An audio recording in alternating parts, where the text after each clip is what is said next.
মনে করছেন হুজুর ছোট, সব দোষ এখন মানুষ আমার দেয়। হ্যাঁ হুজুর এত দেরি করে কেন? 12 দিন কল দিয়ে তো এ নাম্বার বন্ধ করবে কিসে? সে বাধ্য হয়ে সিরাজগঞ্জে দাওয়াত নিয়ে ফেলেছে। ওরাও পোস্টার ছাপিয়েছে, ইনারা 10 দিন আগে বলছে হুজুর আমাদের পোস্টার হয়ে গেছে। আমি কি মারা যাব নাকি? আর আমি মেশিন মনে হচ্ছে। আমি তো আসছিলাম না, জোর করে নিয়ে এসেছেন আপনারা। আমি ডবল মাহফিল করি না, আমার গলা পারে না, শরীর পারে না। 2 দিকে একটা কন্ট্রোল করতে গেলে মানুষ পারে কতক্ষণ? এত করে নিষেধ করলাম কর্তৃপক্ষকে, এবার মিস্টেক হয়েছে আপনাদের কারণে। দাওয়াত দিয়ে কোনো খোঁজই নেই, আর নাম্বার দিয়েছে এমন নাম্বার বন্ধ থাকবে কেন? কমপক্ষে 12 দিন কল দিয়েছে, একদিনও নাম্বার ঢোকেনি। ও বাধ্য হয়ে কেটে দিয়ে অন্য জায়গায় নিয়ে নিয়েছে। আর আমি থাকলে কাজ হতো না, আমি ছিলাম তো 45 দিন মদিনায়, এসে দেখছি মিস্টেক হয়ে গেছে। আর সব দোষ এখন আমার। মানুষের কোনো কমন সেন্স নেই, আন্দাজে একজনের গালি দিলেই হলো।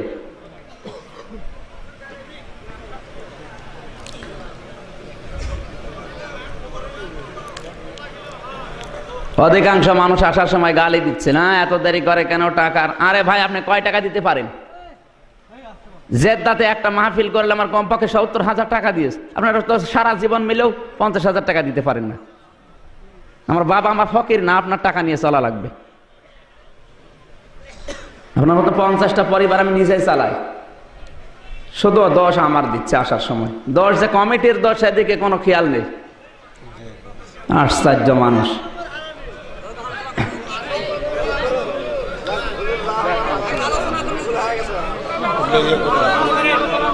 না, মানুষ আন্দাজে ভুল বুঝবে কোন কারণে? আমি তো আর ইচ্ছা করে এই কাজ করিনি।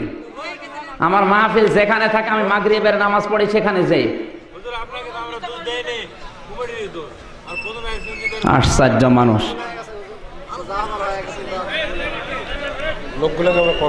আসলে কিছু মানুষ না বুঝে দোষ দিচ্ছে আমার তো দোষ নাই জায়গা। দোষ হয়েছে মাওলানার কাছে খাতা রেখে গিয়েছিলাম, ওই লোকটা আর কমিটির। এনারা যে তোমার কুষ্টিয়ায় যে যোগাযোগ করে দিত, আমার তো নাম্বার আমি দেশে রেখেই গেছি 45 দিন, মোবাইল 24 ঘন্টা আমারটা খোলা। আপনাদের কোনো খোঁজ নেই, 10 দিন আগে খোঁজ নিচ্ছে।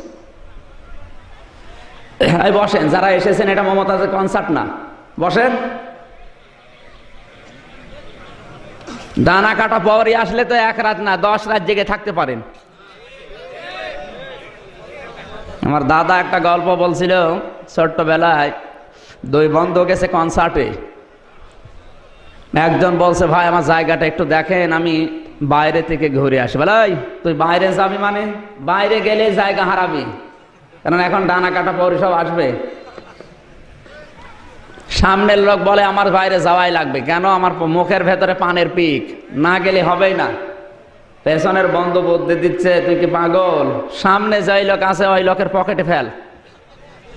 টের পাইলে? বলে টের পাবে কি করে? আমার মুখে যে পানের পিক ছিল ওটা তোর পকেটে। এটা আমি হাসির খোরাকির জন্য বলি নাই। একটা কনসার্ট দেখার জন্য মানুষ যদি এত আগ্রহ নিয়ে বসে থাকে, পানির পিক ফেলছে পকেটে, টের পাচ্ছে না।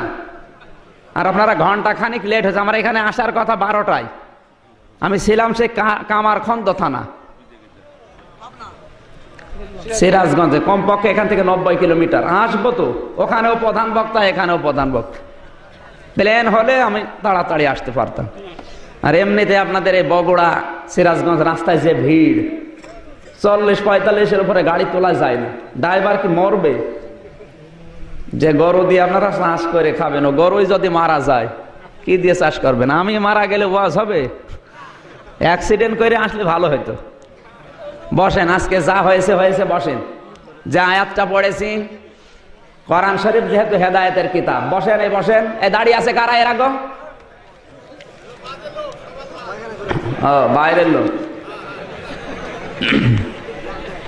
সরকারি অনুদান খেতে বর্তমান চেয়ারম্যান, আমি সাবেক চেয়ারম্যান, উনি আমেরিকায় গেছে, উনি সরকারি অনুদান থেকে দিয়ে গেছে। মোনাজাতের আগে বলবেন ইনশাআল্লাহ। সম্মানিত ভাইরা, সব কিছু আমরা ভুল বোঝাবুঝি যা হয়েছে ভুলে যান। কোরআনে কারিমের জন্য আজকের রাতটা যদি ব্যয় হয় খুব বেশি ক্ষতি হয়ে যাবে। যদিও 12টার পরে কথা বলা ঠিক না। আমি আজ পর্যন্ত যত জায়গায় মাহফিল করেছি, শুধু বগুড়া না, 61টা জেলা বাংলাদেশে আমার ঘোরা শেষ, সর্বোচ্চ 12টা। এরপরে কথা আমিও বলি না, কিন্তু আজকে বাধ্য হয়ে গেছে। যতক্ষণ চালানো যায় আপনাদের ধৈর্যচ্যুতি ঘটাবো না। আজকের আয়াতটা যদি আমরা বুঝে হেদায়েত নিতে পারি, কিয়ামতের দিন ওই আয়াতটা সাক্ষী দিয়ে ইনশাল্লাহ জান্নাতে নিয়ে যাবে। আর আল্লাহ না করুক ওই আয়াতটার উপরে যদি আমল না হয়, ওই আয়াতটা কিন্তু আমাদের বিরুদ্ধে দাঁড়াবে। আর কোরআন শরীফ যদি কারো বিরুদ্ধে দাঁড়ায়, ও জান্নাত পাবে?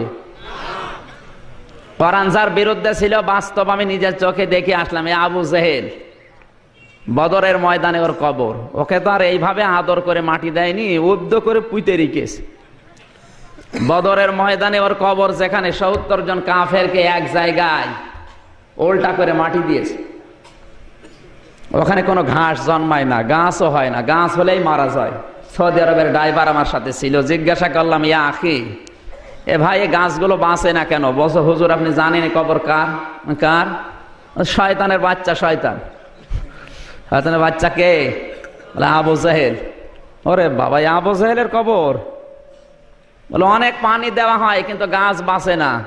তার মানে ওর কবরের ভেতরে মনে হয় শরবত খাওয়াচ্ছে আল্লাহ। পাশেই সাহাবীদের কবর। বদরের ময়দানে 14 জন সাহাবী শহীদ হয়েছিল, তাদের কবর পাশে। এর পাশে খেজুর বাগান তর তর করে বেড়ে উঠছে, কি সুন্দর চেহারা, কিন্তু ওর কবরে একটা গাছও বাঁচে না। এখান থেকে বোঝা যাচ্ছে ওর কবরে আগুন। কথা বলেন। আল কোরআন হুজ্জাতুল লাকা ওয়া আলাইকা, নবী বলেন কোরআন শরীফ জান্নাতে যাওয়ার দলিল। এটা যদি কারো পক্ষে সাক্ষী দেয়, কিয়ামতে আল্লাহ তার হিসাবও নেবে না, বিচারও করবে না, বিনা হিসাবে জান্নাতে দিয়ে দেবে। আল্লাহ না করুক এটা যদি কারো বিরুদ্ধে যায়, এর একটা আয়াতও যদি কারো বিরুদ্ধে যায়, এই কাদিয়ানীরা কাফের না মুসলমান? আরো জোরে বলেন। কেন কাফের বলেন তো? 6666টি আয়াতের ভেতরে সূরা আহজাব এর একটা আয়াতের 4 ভাগের 1 ভাগ ওরা মানে না। 6666টি আয়াত আল্লাহ কোরআনে দিয়েছেন, এর ভেতরে একটা আয়াতের 4 ভাগের 1 ভাগ, খুব বেশি না। মা কানা মুহাম্মাদুন আবা আহাদিম মির রিজালিকুম ওয়ালাকিন রাসূলুল্লাহি ওয়া খাতামান নাবিয়্যিন, সূরা আহজাব 40 নম্বর আয়াত। এই যে খাতামান নাবিয়্যিন, এই এতটুকু শব্দ মানে না ওরা আমাদের নবীকে শেষ নবী বলে বিশ্বাস করে না। ওদের নবী হচ্ছে গোলাম আহমদ কাদিয়ানী। এই একটা আয়াতের 4 ভাগের 1 ভাগ অস্বীকার করার কারণে কাদিয়ানীরা কি? আরো জোরে বলেন। শিয়া আমরা যারা নাম বলি শিয়া, এরা কাফের। কেন? সূরা বাকারা, কুল মান কানা আদুওয়াল লিজিবরিল ফাইন্নাহু নাযালাহু আলা কলবিকা বিইذনিল্লাহি মুসাদ্দিকাল লিমা বাইনা ইয়াদাইহি ওয়া হুদা ওয়া বুশরা লিল মুমিনিন। সঠিকভাবে বুঝবেন ভাই, উল্টা পাল্টা বুঝবেন না। সূরা বাকারা 97 নম্বর আয়াত, একটা আয়াতের 3 ভাগের 1 ভাগ। কুল মান কানা আদুওয়াল লিজিবরিল, হে নবী আপনি বলুন যারা জিবরাইলকে শত্রু মনে করে। কেন? শিয়াদের ধারণা জিবরাইল ফেরেশতা আসবে আলীর কাছে, না এসে ভুল করে গেছে মুহাম্মদের কাছে। একটা আয়াতের 3 ভাগের 1 ভাগ না মানে না, এজন্য ওরাও কাফের। আর বাংলাদেশে নামধারী আমরা যারা মুসলমান, 96 ভাগ মুসলমান এই দেশে। 6666টি আয়াতের টাটকা 250 আয়াতের দেশে অনেক মানুষই মানে না। জিহাদের আয়াত আছে কোরআন শরীফে প্রায় 500, সরাসরি আছে 250। এই 250 আয়াত অনেক মানুষ নামাজও পড়ে, রোজাও রাখে, কিন্তু ওদের নাক ছিটকায়, কেমন কেমন যেন লাগে। জিহাদ আর জঙ্গি আর সন্ত্রাস এক বানিয়ে ফেলেছে। কোন মানুষ যদি জিহাদ আর সন্ত্রাস আর জঙ্গি এক মনে করে, ওর সঙ্গে সঙ্গে বেঈমান হয়ে যায়। কারণ জঙ্গি নির্মূল করার জন্য জিহাদ দরকার, সন্ত্রাস নষ্ট করার জন্য জিহাদ দরকার। মক্কা মদিনায় 45 দিন থাকার পরে আমার যেটা অভিজ্ঞতা, ওদের ঈমান আছে কিন্তু ঈমানে ভেজাল নেই। এই ফ্যানটা বন্ধ করে। ওদের ঈমান আছে কিন্তু ঈমানে ভেজাল নেই, এত শিরিক আর বেদাত নেই। কিন্তু বাংলাদেশে আমরা মুসলমান যারা, আমাদের ঈমান যতটুকু আছে শিরিক আর বেদাত তার চাইতে বেশি। নবীজির কবরের পাশে দাঁড়িয়ে এভাবে হাত দিয়ে তুলেছি, পুলিশ এসে হাতের উপরে দিয়েছে লাঠি দিয়ে এক বাড়ি। আমার দিকে ডাক দিয়ে বলে, ইয়া হাসিউল হুজ্জাত, নবীর কাছে কি চাচ্ছেন? আপনার যদি কিছু দরকার হয় পেছনের দিকে ঘোরেন, কাবা শরীফের দিকে তাকান, আল্লাহর কাছে বলেন। তামাম দুনিয়ার মানুষ যাকে সালাম দিতে যাচ্ছে, সেই নবীর কবরের পাশে দাঁড়িয়েও দোয়া করা জায়েজ নেই। আর বাংলাদেশে গরু ছাগল মরে যায়, কবর 3 তালা হয়। আমি এই জন্য বলছি, এই দেশে যতটুকু ঈমান আছে তার ভেতরে শিরিক আর বেদাত বেশি। মহিলারা অধিকাংশ মানুষ, আমি দেখেছি বাস্তবতায়, চট্টগ্রাম বিভাগে এটা বেশি। ওরা সুন্দর করে মোরগ পোলাও রান্না করে নিয়ে যায় বিভিন্ন পীরের দরবার। ওরা এলাকায় তো পীর বেশি। যদি জিজ্ঞাসা করেন, মা আপনি কোথায় যাচ্ছেন? বলে আমার ছেলে মেয়ে হয় না 10 বছর, এই জন্য যাচ্ছি বাবার দরবারে। এই বগুড়াতে কুকুর আছে না নেই? কুকুরের বাচ্চা হয় প্রতি বছর 8টা 10টা করে। ও কোন পীরের দরবারে গেছে বলেন তো? 10টা করে বাচ্চা জন্ম দিচ্ছে প্রতি বছর, একটা বাবা লাগে না। আর আমাদের একটা জন্ম দিতে যে 4-5টা বাবা মারা শেষ। কুকুরের চাইতো ইমাম মানবের খারাপ হয়ে গেছে। মা বোন যদি এসে থাকে, সৌদি আরব কিন্তু বাংলাদেশের মতো এতটুকু রাষ্ট্র না। এই কান লাগান, পুরা বাংলাদেশ 14টা জোড়া দিলে যত বড় হবে, সৌদি আরব একাই অত বড়। প্রায় 8টা 10টা প্রদেশে গিয়েছিলাম। জেদ্দায় গিয়েছি, মক্কা, মদিনা, রিয়াদে, তায়েফে, দাম্মামে, নাজরানে, যত জায়গায় আমি গেছি একটা মাজার নেই, একটা পীর নেই। আর যত মাজার, পীর আর ভণ্ড বাংলাদেশে, ভারত আর পাকিস্তানে। বিশ্বাসগুলো আজ আমাদের নেই, নিয়ে আসা দরকার। এখানে যে কয়জন বসে আছে তাকান তো খালি এই ছেলেটা বাদ দিয়ে, এই ছোট্ট বাবু বাদ দিয়ে যতগুলো মানুষ এখানে আছে, এদের একজনের মাকেও সিজার করা লাগে নাই, লেগেছে? আর এখন সিজার ছাড়া কোন বাচ্চা হচ্ছে আপনারা দেখান? হচ্ছে না। এই জন্য আল্লাহর উপরে বিশ্বাস নেই, বিশ্বাস ডাক্তারের উপরে। 2 মাস 3 মাস পেটে সন্তান আসার পরে বলে, দেখো আমারে নিয়ে যাও। কোথায়? চেক করো আমারে, আমার পেটে যেটা এসেছে এটা জন্ডিস না লেডিস দেখা লাগবে। মানে ডাক্তারের উপরে ভরসা করে ফেলেছে, আল্লাহর দরকার নেই। এই জন্য আল্লাহ ওই ডাক্তারের মাধ্যমে হাইব্রিড বাচ্চা কেটে বের করে। সম্মানিত ভাইরা, সম্মানিত মা বোনেরা, বিশ্বাস আনা দরকার কোরআনে কারিমের উপরে। এবার কান লাগান, 1500 বছর আগে কোরআন জানিয়েছে, ওয়ালাউ আন্না আহলাল কুরা আমানু ওয়াত্তাকাউ লাফাতাহনা আলাইহিম বারাকাতিম মিনাস সামাই ওয়াল আরদ। সূরা আরাফ 9 নম্বর পারা, 2 নম্বর পৃষ্ঠা, 1ম নম্বর লাইনে 96 নম্বর আয়াতের প্রথম অংশে আছে। তাফসিরে তাবারি, তাফসিরে মাযহারি, তাফসিরে খাজেন, তাফসিরে জালালাইন, তাফসিরে ইবনে কাসির, ফি জিলালিল কোরআন, তাফসিরে কাবীর, আইসারুত তাফাসির, তাফসিরে মনির। 1টা 2টা না, বিশ্ববিদ্যালয় প্রায় 26 খানা তাফসির আমি আয়াতের সাথে মিলিয়েছি। সব মুফাসসির এই আয়াতের ব্যাপারে একই বক্তব্য দিয়েছেন। সুবহানাল্লাহ বলতে পারেন না? আল্লাহ তাআলা বলেন, ওয়ালাউ আন্না আহলাল কুরা, গ্রামের লোকেরা, জনপদের লোকেরা যদি ঈমান আনে, আমানু ওয়াত্তাকাউ, আর আমাকে ভয় করার নীতি অবলম্বন করে, লাফাতাহনা, সুপারলেটিভ ডিগ্রি দিয়েছেন আল্লাহ।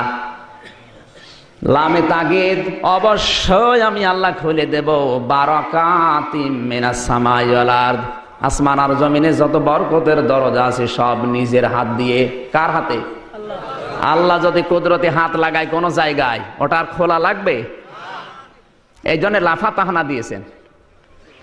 সৌদি আরবের লোকেরা 1500 বছর আগে এই আয়াতটা যখনই মেনে নিয়েছে, তাদের ঈমান যতটুকুই, যেহেতু ভেজাল নেই, ভয় করে কিনা ওটা আমার আল্লাহ জানে। এই ঈমানটা খাঁটি হওয়ার কারণে আল্লাহ 4টা সম্পদ ওদেরকে হাতের নাগালে দিয়েছেন। বাংলাদেশে আমরা মাটি খুঁড়লে পাই পানি, ওরা মাটি খুঁড়লে তেল পায়। আমরা যত গভীরে যাব কাদা পাবো, ওরা যত গভীরে যাবে স্বর্ণ পাবে। ওহদ যায় পাহাড়, হযরতে আমিরে হামজা যেখানে ঘুমিয়ে আছে, সাজ্জাদুশ শুহাদা, 2 কিলোমিটার পাহাড়। কয়েকদিন আগে প্রমাণ হয়েছে পুরা 2 কিলোমিটার পাহাড়ি স্বর্ণ। ওখান থেকে তুলতেছে রিফাইন করে 22 ক্যারেট, 21 ক্যারেট, 18 ক্যারেট করে বিশ্বে বিক্রি করছে। কোনো অভাব নেই। ওদের এক একজনের পেট 4-5টা তরমুজের মতো, আর আমরা না খেয়ে মরি। ওদের আছে কয়লা, ওদের আছে পাথর, কোনো অভাব নেই, অথচ কোনো ফসল হয় না। 200 কিলো 400 কিলো চলে যাবেন, শুধু মরুভূমি, পাথর, পাহাড় আর বালি, কোনো ফসল নেই। খাবারের অভাব আছে? আল্লাহর ওয়াদা মিথ্যা না। আল্লাহ তাআলা ওয়াদা দিয়েছেন, লা ফাতাহনা, আমি আল্লাহ খুলে দেব।